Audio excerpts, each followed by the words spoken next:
The man gathered the condensation on the glass into a droplet and greedily licked it clean. He had been trapped in the car for a day and a night, and he had tried every method, but this modified car remained impervious. With no other choice, he reluctantly reassembled the central console. The radio began playing beautiful music, providing a slight comfort to Jack's despairing heart. He couldn't help swaying to the music. Suddenly, the central display showed an incoming call from the car owner. Hesitatingly, he pressed the answer button. The car owner calmly stated that this car had been stolen 28 times, and to punish these thieves, he had transformed the car into an impenetrable fortress with bulletproof glass. To get out, Jack would have to unlock it himself. The more Jack listened, the angrier he became.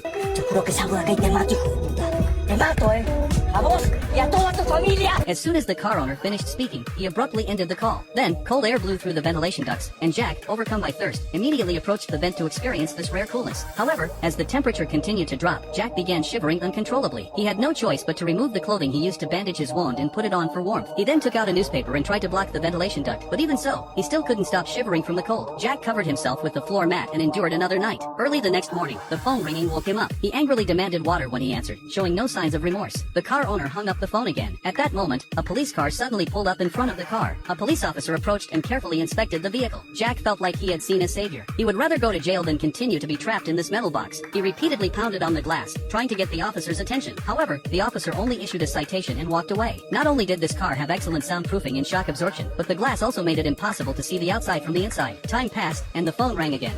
Dame tu nombre, apellido, DNI, y yo te la llamo. Jack weakly relayed his information. El agua, fíjate ese pito de atrás. He immediately took out a water hose and collected a small amount of windshield washer fluid. At this point, he couldn't afford to be picky. Jack raised the bottle and drank it all in one gulp, the pungent taste making him nauseous. Another day went by, and the car owner called again, showing concern for Jack's health. Learning that Jack had been shot in the leg, he considerately raised the temperature. Soon, Jack felt dizzy and overheated, so he stripped off his clothes to cool down. By now, he had gone without food for 3 days and nights, resorting to eating bits of paper to stave off hunger. Desperation drove him to even drink his own urine to quench his thirst. Just then, another thief targeted the car, pulling out tools to break the lock. Jack watched with hope as the thief tried to gain entry, but the thief was apprehended by a group of eager bystanders. As he looked at the surrounded thief, Jack began to reflect on whether he had truly been in the wrong all